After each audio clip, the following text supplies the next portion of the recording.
It looks like it's going. Okay, Pamela, we're recording. Is it okay if I go ahead and get this party started? Sure. All right, welcome. Well, good afternoon, everyone.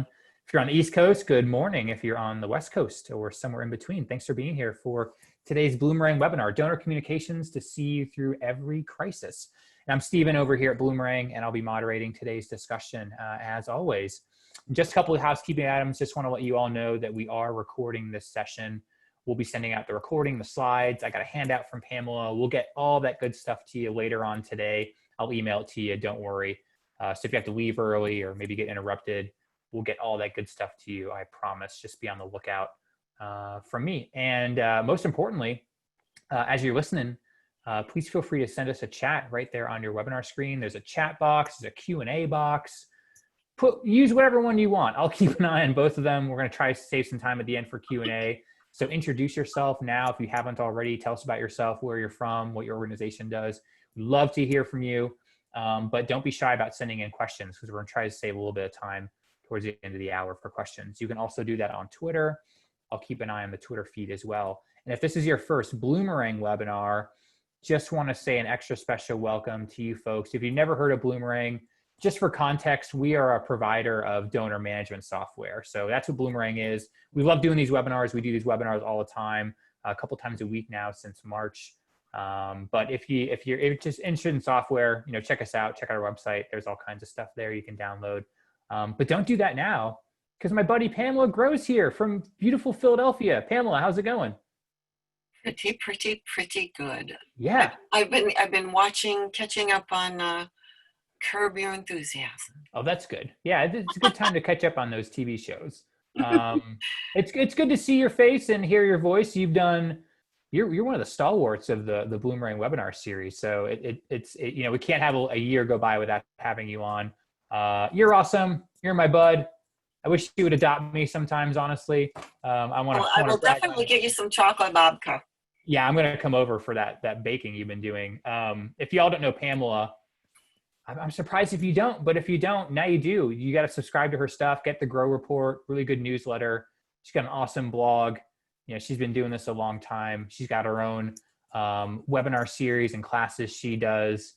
And when we can get out on the road, she's at conferences too. Hopefully we'll get back to that soon. But she's been collecting a lot of examples and paying attention the last 3 months and has got some good stuff for you. So I don't want to take any time away. Pamela, I'm going to make you the host so that you can share your slides. There it goes. Did it work? And then can we, where is it? I'm going to let you share your screen. Should be a share button on there somewhere. There we go. Nice. Looks like it's working. How's that? Yeah, if you just hit play, I think it'll go full screen, right? No, You gonna leave it like that? Sure. Am I still There you go. Can I just take my video off?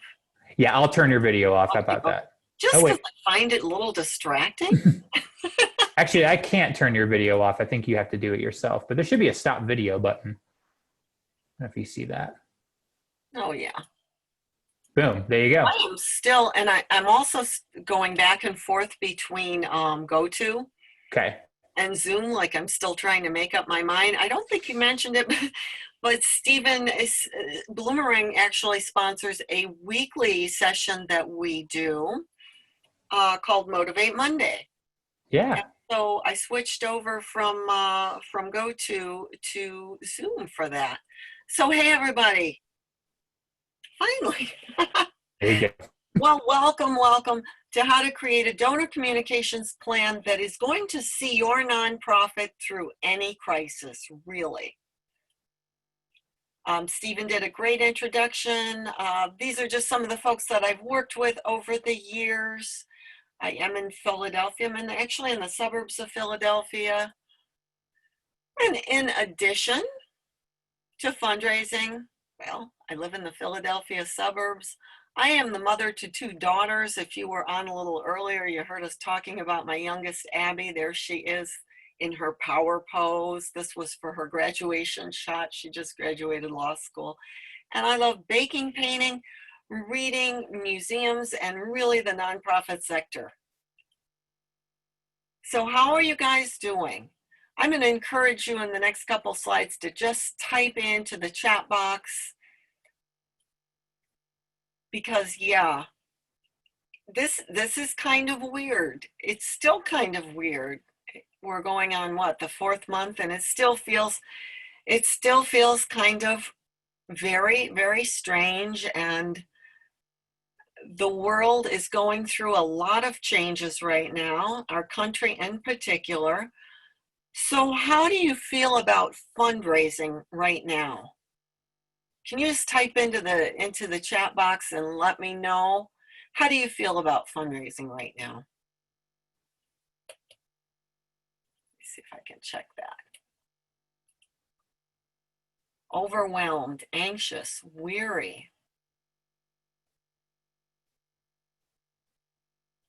All in favor of doing it. Worried about fundraising and the future of donations. Tentative, good bump. I'm on pause. Somewhat confused, not so good. Like walking into a fog. That's a good one. That's a good one, Cam. More important than ever, nervous, yes. Excited, Paula says, we have 90 new donors since COVID started, yes. I talked with another client, I guess it was on Monday. They brought in 1,400 new donors last week. In today's webinar, we're going to be talking about how consistent donor communications builds trust and why that's so important right now.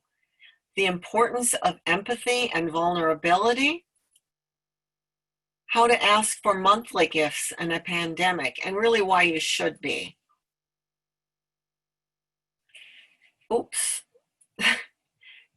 Your most important message and your solidarity statement. I actually forgot to put in how to write a thank you. Welcome to email series. Sorry about that. I will send some notes over to Stephen so he can forward them to you afterwards. So why donor communications? Why do I focus so much on donor communications, and why should you? It's really simple. Your donor communications, they actually drive everything we do in fundraising. They're the engine behind your major donor program, your monthly donor program, and your legacy giving. But let's start at the very beginning. Your board and your ED wants to know, where exactly does the money come from? And I think it's always really, really important to point out to your board members, because they are the ones, right, that are always asking you to write that $1 million grant or to get a listing of the wealthiest donors in your region, or why can't we put in a grant proposal to the Bill Gates Foundation? But this is where charitable giving really comes from.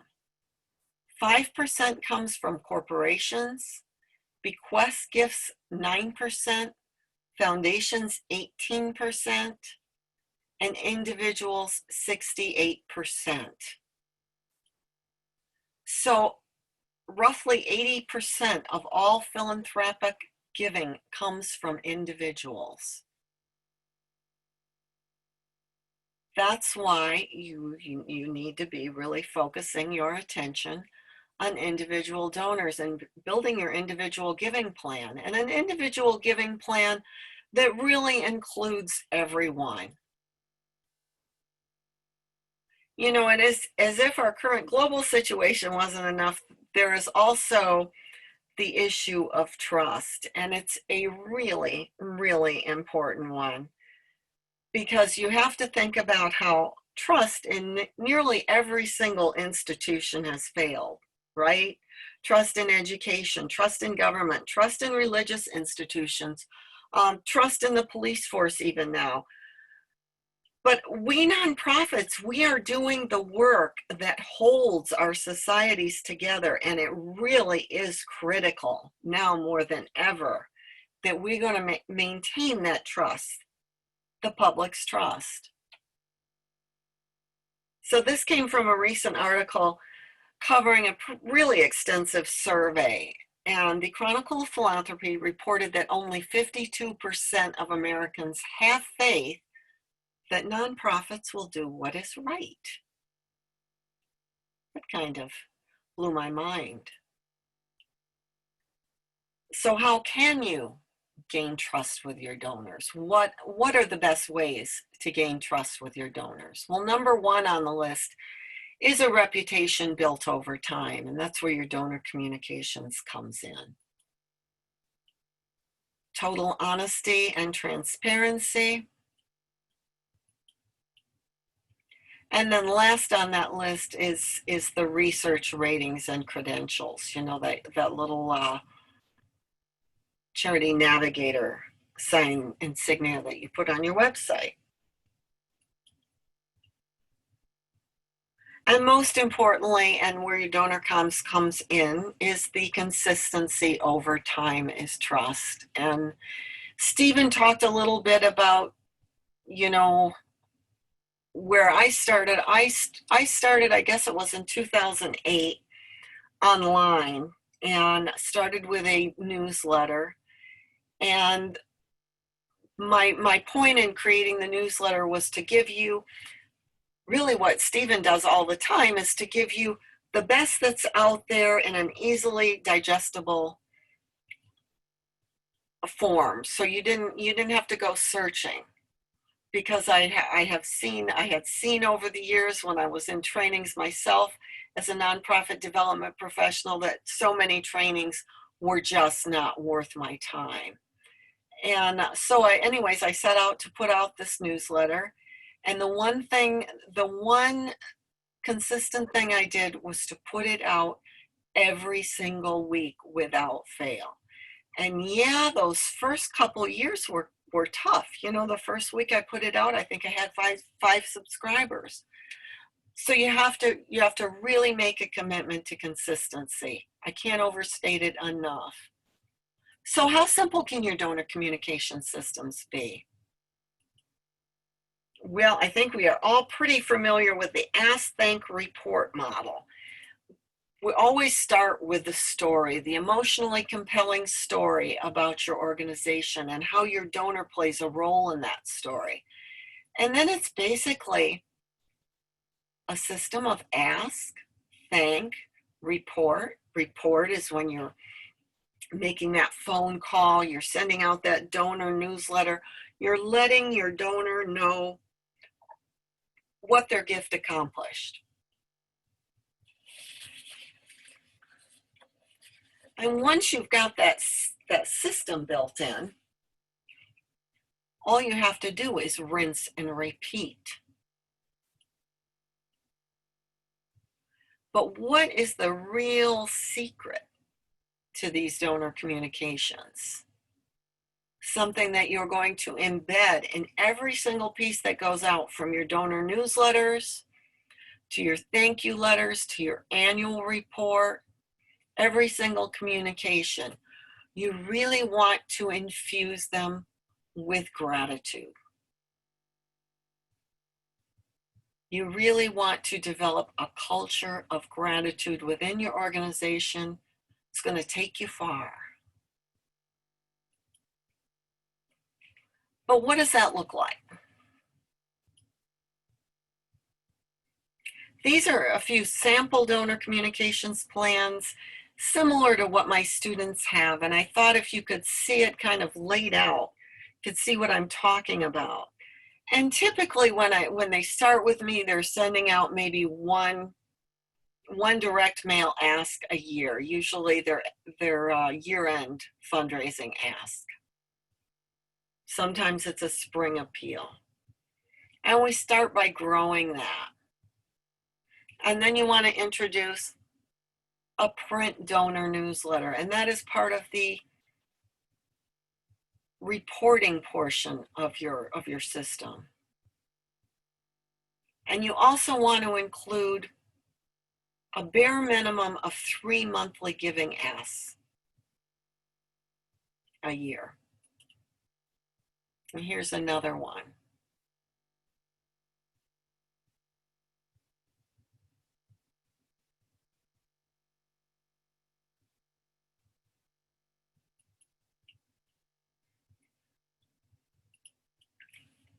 And you notice that we do both print and digital.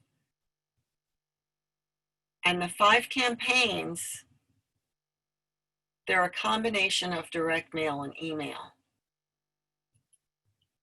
And there is a reason for that. And I know Stephen has talked a lot about this. This is a great stat from Steve McLaughlin over at Blackbaud. Just notice how your very best donors, and those are your donors aged 55 and up. Notice the retention rate for multi-channel as opposed to direct mail only.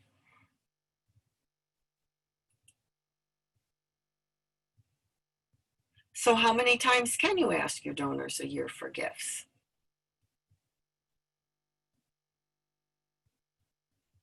Any answers? Well, Jeff Brooks in a, I guess it was at the first storytelling conference, he mentioned that they had a client that asked, they tested this and they found that they could ask, I think it was 20 or 21 times a year. So what does that look like? What does it look like for you? And how do you get it all out? I'm just going to share a couple of real quick examples, regular examples, and then we'll talk about the COVID fundraising. This is a multi-channel appeal that one of our students sent out. This was actually her very, very first direct mail campaign that she had ever done, first letter she'd ever written, and she did beautifully with this. She sent out 5 emails in addition to the letter.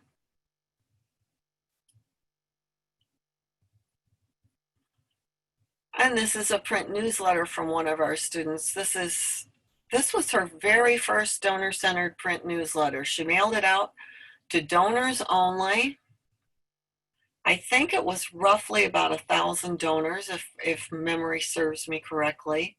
And they raised $20,000. The thing with a well-done donor newsletter is that you can raise sometimes even more than a fundraising appeal.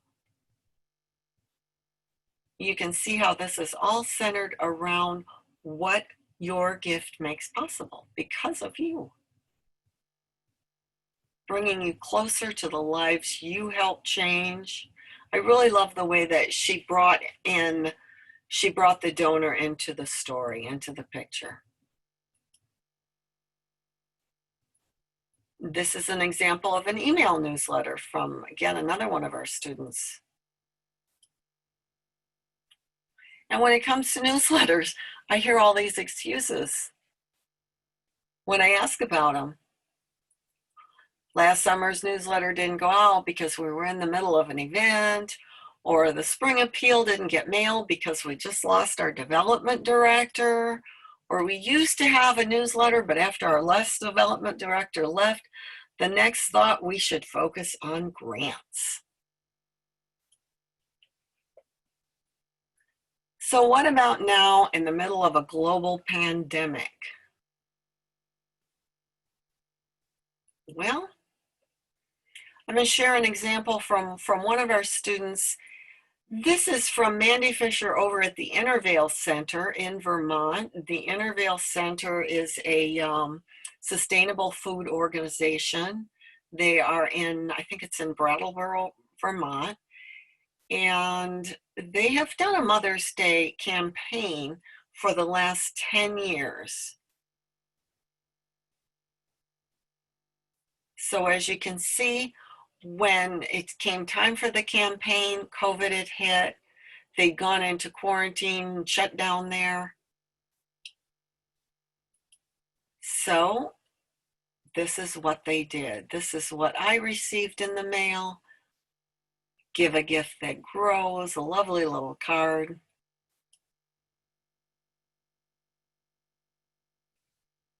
With a personal note.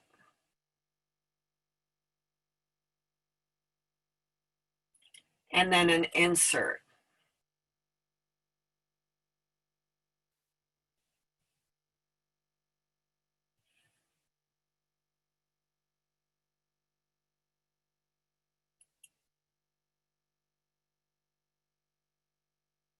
They took the campaign email as well. I believe they ran 5 emails with this particular campaign. They posted it on their Facebook page as well as their Instagram. And yeah, their spring appeal absolutely crushed it. I haven't caught up with Mandy in a couple weeks, but I know that this is really helping to cover the loss of revenue from their events that they had planned, as well as some of their earned income.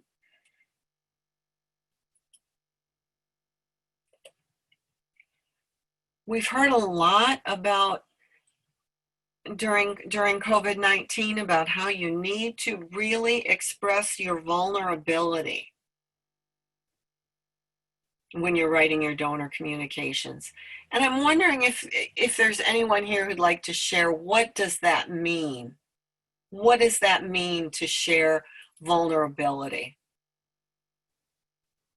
Let me look and see if I've got, oops.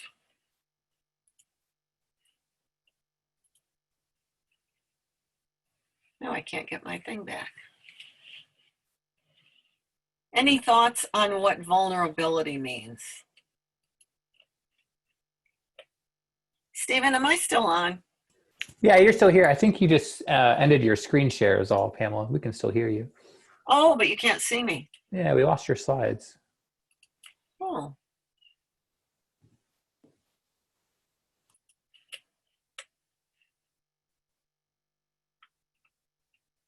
Let me see if anyone responded.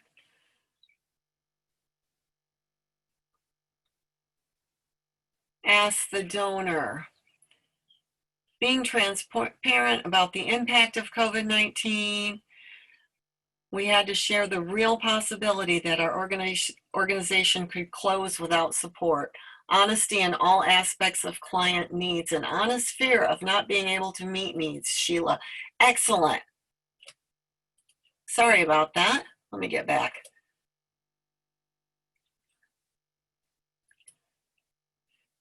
Yes, yes. Well, I love these quotes from Brene Brown. Vulnerability sounds like truth and feels like courage. Truth and courage, they're not always comfortable, but they are never weaknesses. Oh, gal, you guys already got it. This is great. I love this from Mirtha. Vulnerability is being honest with the current situation. Share the challenges, pain points, and ask for advice. Exactly, exactly. And this is an example, again, from one of my clients. They were actually embarking on their very first acquisition. Well, not actually an acquisition, but their first direct mail campaign. And I thought, you know, after COVID hit, maybe they would want to not send it.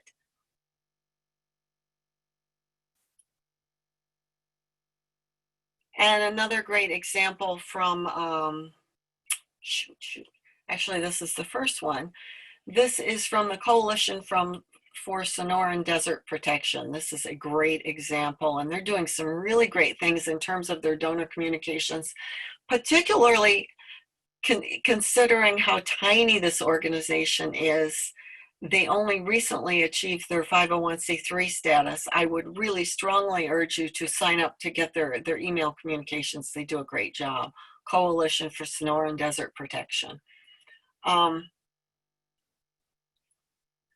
So here, this is Mr. Holland's Opus Foundation.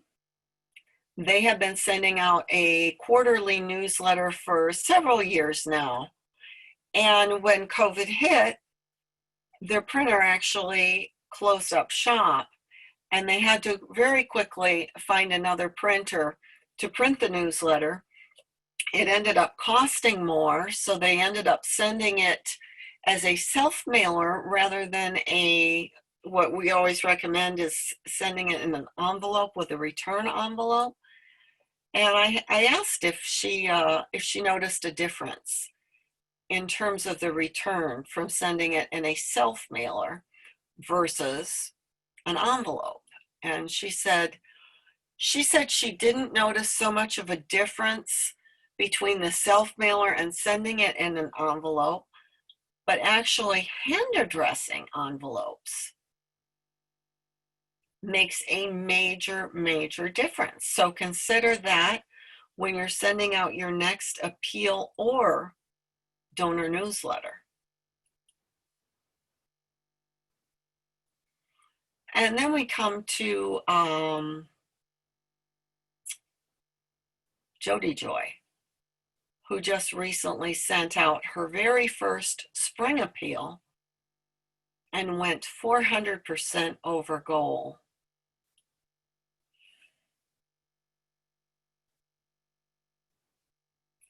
This is the letter that she sent. And I have to tell you, Jody Joy was in one of our classes, and she was really struggling because she's been with this organization still a fairly short period of time, I think a little less than 2 years. And part of the reason for her, she's had amazing, I have to tell you, amazing success. And I think a huge part of that has been because she hasn't had any pushback. Whenever she's gone to her boss with an idea or wanted to do something, her boss always says, "Whatever you say, we trust you," which I love. But when COVID hit, her boss was adamant, no fundraising.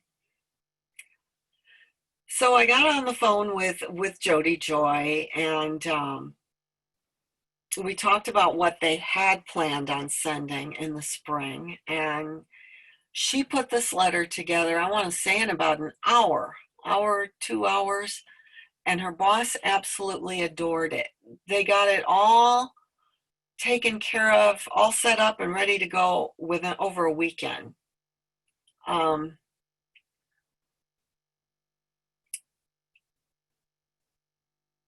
You can see it's very reassuring to their donors.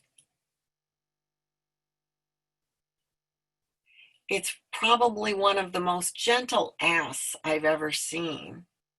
If you are in the position to help us during this crisis, we would be grateful.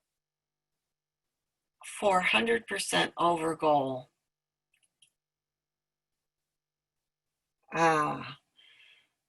Now we come to Fundraising's Holy Grail, donor loyalty. I am such a big proponent of monthly giving, I can't even tell you. And I'm sure you've heard probably a lot of these statistics already from Stephen, because I think Stephen's a huge fan of monthly giving as well. But monthly donor retention rates, 90% and up. I talked to one of my students recently, and her monthly donor retention rates were at 94%, double the average donor retention rate of 45%. For those of your board members who are asking, what about younger donors? What about younger donors? 60% of donors under the age of 35 give monthly. The average monthly gift is $288 a year.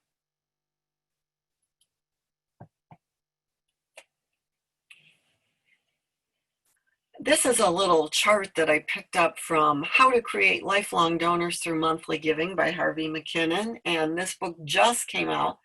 I would strongly urge you to get it because there's not a lot out there on monthly giving, but Harvey has written now 2 of the best books, this one and Hidden Gold. The other book I would recommend is Erica Wasdorp's book, which I forget the name of right now, but those 3 books are the best. So this is the lifetime value of 100 sustainers, just 100. Average gift per month, $20. Average years of giving, and this is a combination of channels. So the total lifetime value of monthly gifts per donor is $1,500. And then you average in extra single gifts per donor. Because even though your donors are giving monthly, you're still going to approach them with their appeals, with your regular appeals. So the total lifetime value of each sustainer is $1,700, making the total value of 100 sustainers $170,000. And I'm not sure about this, but I'm not positive they're even factoring in legacy gifts, which legacy gifts from your monthly donors is huge. But then I get emails like this one. We began monthly giving 2 years ago, but it's slow to take off. The thing with monthly giving, it's not a question of you're going to add it to your donate page. You're going to include the option. You really have to work it. You almost have to treat it, not almost, you have to treat it like separate campaigns. Because your action expresses your priorities, and monthly giving is one of the most important safeguards against whatever is coming down in the future. So going back to our sample donor communications plan, we've got 1 monthly giving ask via direct mail. And this is something you're gonna test. Maybe you're gonna pick your most loyal donors for the last 5-7 years. You can find a lot more information on that from Erica Wasdorp's site.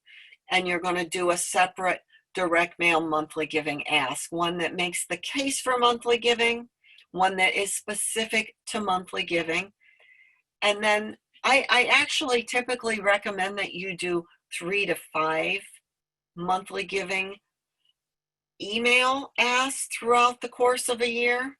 And this is going to consist of anywhere from 3 to 5 emails per campaign to bring in those new.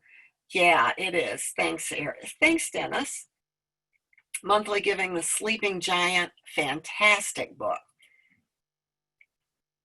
And we're going back to the Intervale Center because they actually tied their monthly giving program right into that spring campaign.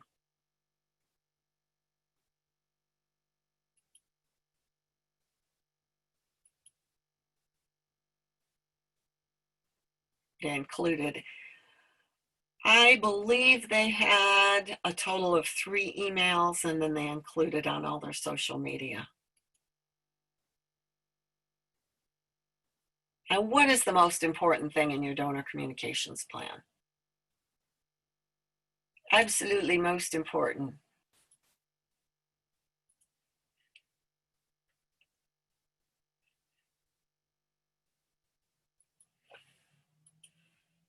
Well, how can you raise an extra $45.32 more with every single gift?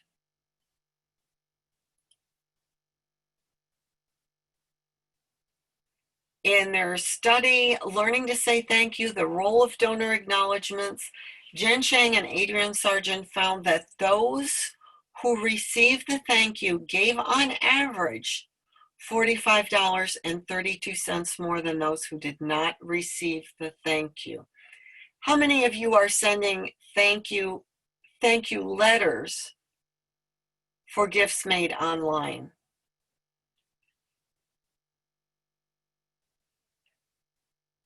Excellent, excellent, yay! I'm seeing all those hands raised. Wow, that's awesome. I can only assume you guys are so brilliant because you've been attending all of Stephen's webinars, right? That's excellent. Well, why would you miss out on the opportunity of sending a beautifully written thank you letter? A receipt is not a thank you, ever, ever, ever. I wanted to just take a quick minute and share with you probably the best thank you that I've ever personally received via email. And this is from Trocare, an Irish charity. So just take a second to read that while I'm going to have a quick sip of water.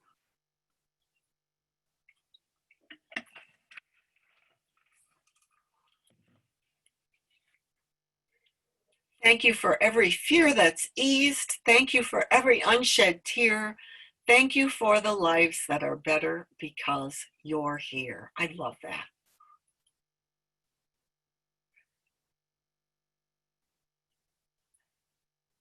Even the very best thank you letters oftentimes have room for improvement. This actually came from Julie Edwards over at the Humane Society of North Georgia, and Julie does killer work.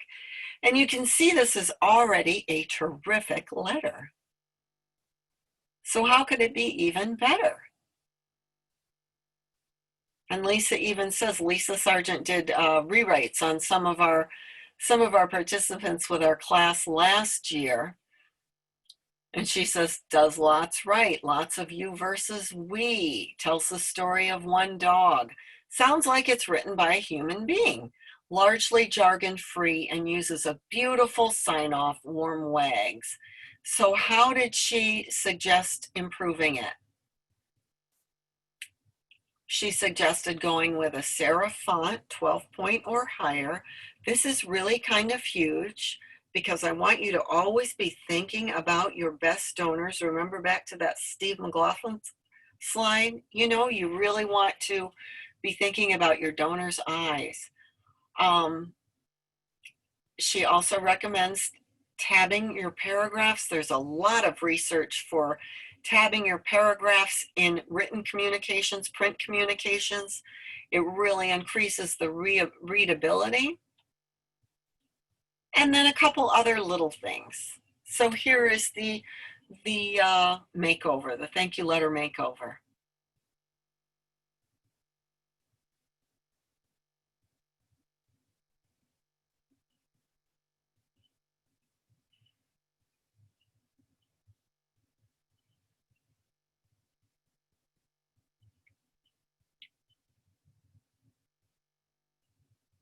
I just really love this letter.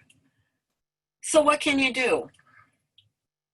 One of the best things you can do, and I think it's so underestimated, is to simply rewrite your thank you email and your thank you redirect page.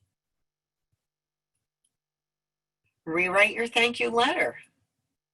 Create a new donor welcome pack. And the other thing you can do is to create a thank you welcome series.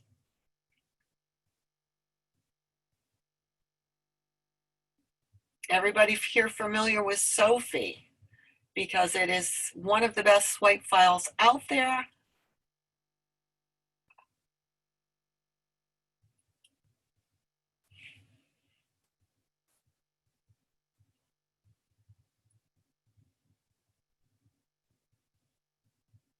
Oh, let me go back. I've got a question here. I see that these letters are very text heavy, and some donors have mentioned that they prefer less text but high impact information. These letters are a wonderful communication tool, but what are your thoughts on engaging an audience who doesn't want to or have time to read? And that's a great question. But I think that when you really study making your communications engaging, people want to read them. I mean, we've heard for years that longer letters outperform short letters. They've done tons and tons of studies on it. But of course, it really depends on the letter itself.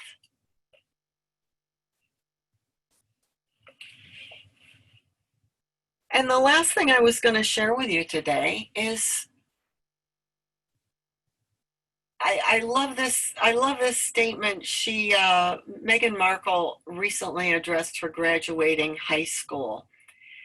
And she spoke about the Black Lives Matter movement, and she said, I realize the only wrong thing to say right now is to say nothing, because George Floyd's life mattered. So I did want to share with you a few of the best statements that I've gotten in the last couple weeks. And this one came from the Coalition for Sonoran Desert Protection. They made a very strong statement. They tied it to their mission.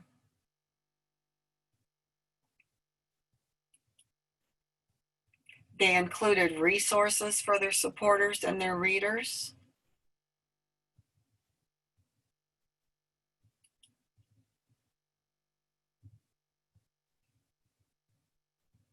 Alliance for the Chesapeake Bay.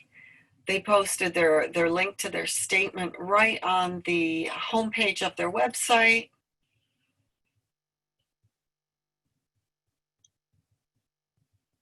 It's very short, but it makes the point quite beautifully.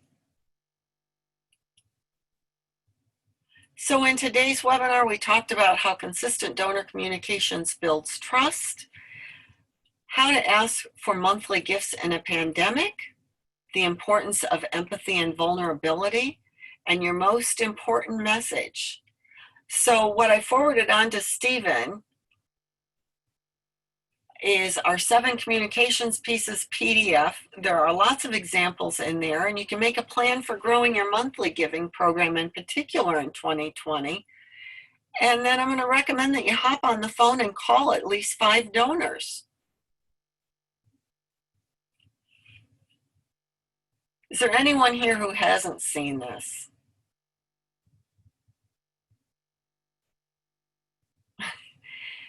I just love this. This was an Instagram post, and actually I think it was Lisa Sargent who first shared it with me. And I just love it. A year we finally band together instead of pushing each other further apart.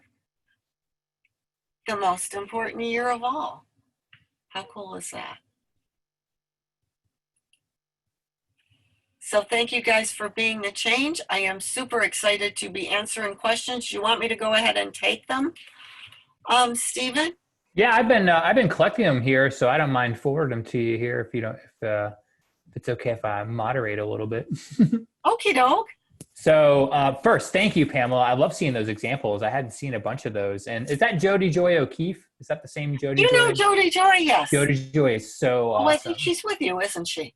Yeah, she does use Bloomerang for a couple of clients. Yeah, she's awesome. So people should look her up too. She is absolutely awesome. She's so much fun to work with. So much fun to work with. Alice asks, with that newsletter, did they include a return envelope since there was no ask? Yeah, we do include a return envelope. The newsletters are written according to a very specific formula that was actually originally, I believe, designed by not the Veritas Group, the Domain Group, but that was Richard Perry's company in Seattle. And Tom Ahern then adopted it. It was called the Domain model, I think. I never heard that.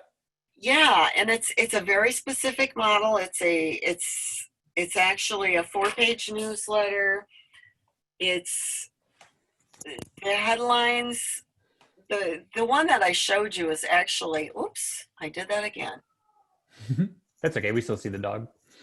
Yeah, let me see. It was the one that I showed you was written very much according to formula. So typically they're mailed in an envelope, and this has always been a really clear part of the formula that Tom has taught and that I always teach too in my newsletter classes, that you mail it in an envelope. Yep. And this was actually the first time that they mailed it, I think, as a self-mailer. And she said what really made a difference between the self-mailer And mailing it in an envelope were those personal handwritten signatures. Another Okay. great job you can give to your board. Yeah, right. It You just know, it looks more like something you want to open up because exactly. you get maybe 5 or 6 pieces of mail and they'll have the printed, and then one of them has the handwritten. That's It's what's going to get open first. exactly, and it's a super tip, not just for your donor newsletters, but for your appeals.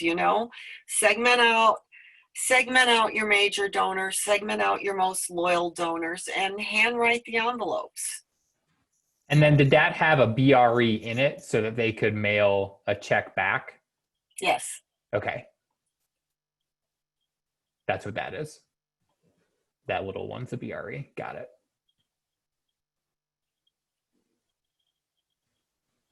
Let me see. Do you have some examples on how organizations report back? Well, you report back through the use of a print newsletter, an email newsletter, your annual report. Sometimes a one-page impact statement is a great way to report back. I've got a lot of examples of those on my website.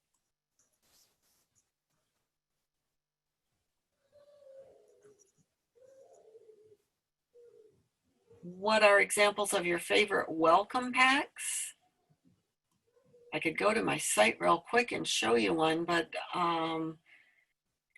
typically they include, typically your welcome pack is going to come anywhere from 2 to 6 weeks after the original thank you letter, and you're going to include another thank you letter, another kind of like a welcome to the family type letter. You can test all kinds of things with this. I've seen organizations include their last newsletter, or maybe Nashville Rescue Mission, they include kind of like an evergreen newsletter that they reserve specifically for their welcome pack. You can include a short survey. I can also send Stephen some links to some examples as well. Yeah, SoFi has some too, I feel like. Sophie? Yeah. Yeah, they do. They do. I've also gotten the last print newsletter in a welcome kit.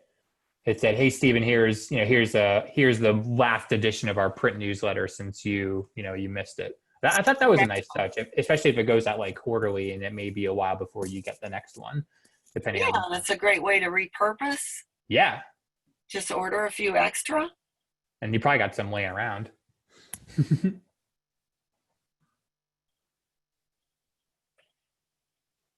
How often do you suggest updates to donors? That's a great question. Outside of the thank you, that's from Marilyn.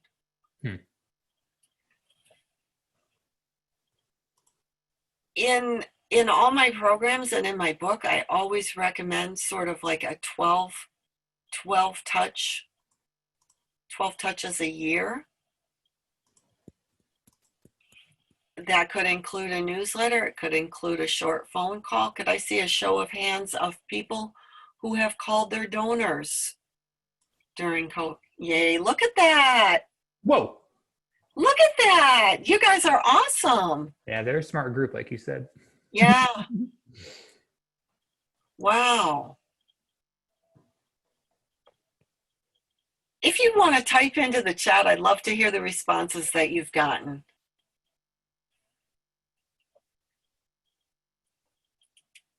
What does the research say about letter size? This is from Jesse Hutchinson. 1 page or 2, shorter versus longer.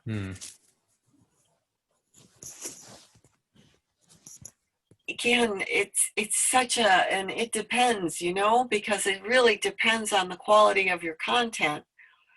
If you've got a really masterful copywriter, I'll sit there and read for 8, 9, 10 pages, right?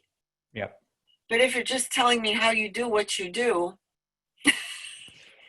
that doesn't kind of grab me. But I think typically the research shows that the longer letters pull better. That's what I've seen too. However, Yeah, go ahead. You answer. Well, you read my mind. And you mentioned John Lepp when we were talking before. I know they swear by longer letters also. Yes. And I get some of their letters, and they're typically about 4 pages. 4, yeah. Mm-hmm. My letters are typically 4 pages. I get letters from Lisa Sargent that she writes for a particular organization, and they're 2 pages. Okay. So it depends on your donors. You also want to think in terms of kind of how your donors have been conditioned. Hmm. Let me see what else.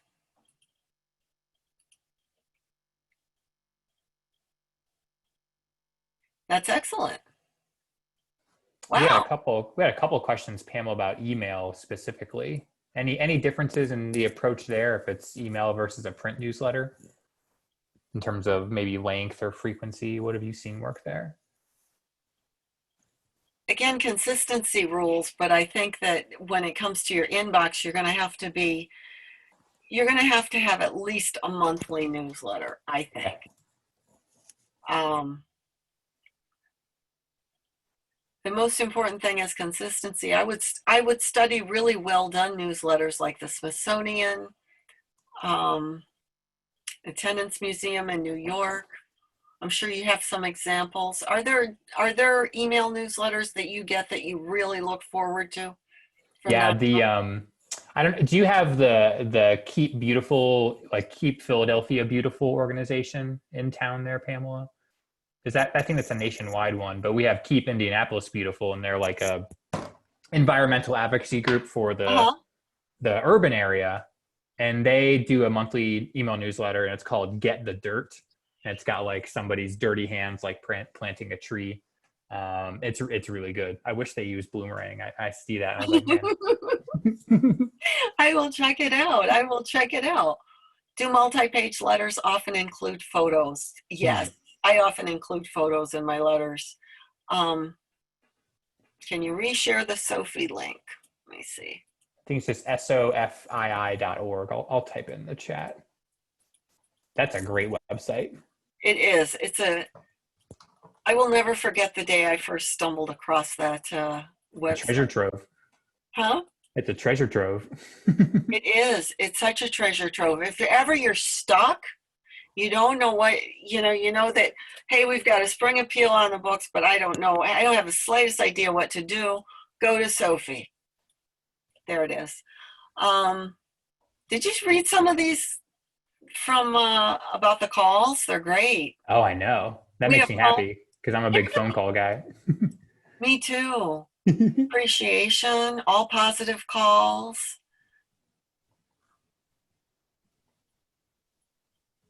How do you feel about a personal phone call to a donor? How do you feel about a personal phone call to thank a donor, then follow up with written? I'm all for it, all for it. Wow, I think the sun came out, Stephen. I'm all for it. I know I've told this story before, but a couple years back, I was doing a mystery shopping experiment online, and I remember I made a $10 gift to this one organization, and 15 minutes later, their ED called me. Wow, 15 minutes? 15 minutes. Good for them. And I was so shocked, and she was just lovely, and she asked me, what prompted your gift? And I said, you're part of a mystery shopping experiment.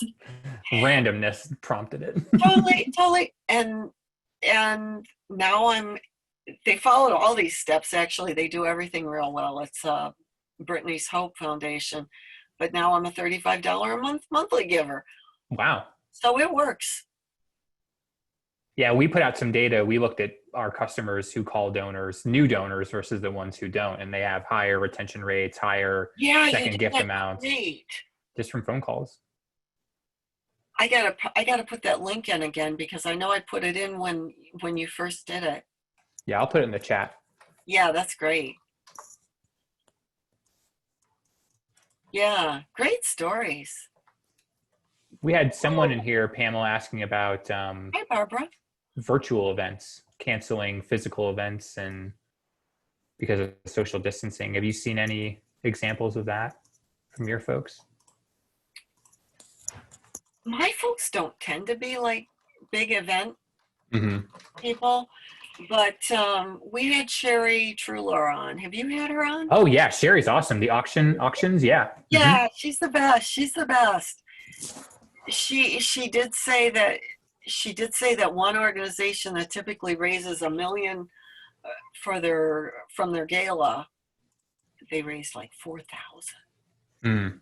this year. But she's seen some real success with the virtual events. It just depends on how it's done, and it's really not anything I'm an expert on. But I know that I've got that recording there somewhere, and I think you probably got something, right? Yeah, I interviewed about 8 of our customers who converted a physical event into virtual events. I'll put the link in the chat if Oh, folks want to awesome. watch those. Um, yeah, really successful. Maybe time for one more question, Pamela? Sure. You see one in there that you really... Do you have any resources to help with text copy for donors? What do you mean, anonymous? What do you mean exactly? One thing that I never, ever, ever missed using is the Hemingway app. Oh, yeah. It is the best. And Yep. sometimes I will just actually start writing in it. Right. Also the best for any kind of online copywriting that you're doing, because it really helps you to keep things concise and to just remove all the superfluous. Yeah, I use it. I have it installed on my browser. So it, as I'm writing emails or blog posts, it's called Hemingway. I'll put it in the chat for folks. Hemingway app, yeah. It's free. They have a paid version, but the free version is good. Yeah, I've never used the paid. Yeah, I don't actually know what you get because I feel pretty satisfied on the free version, but it tells you the tone too. So if Yeah. you're writing an email to like a colleague, and it'll tell you if you're coming off maybe angry or I need that. Never want to do that. No. Let me see. Did I see another?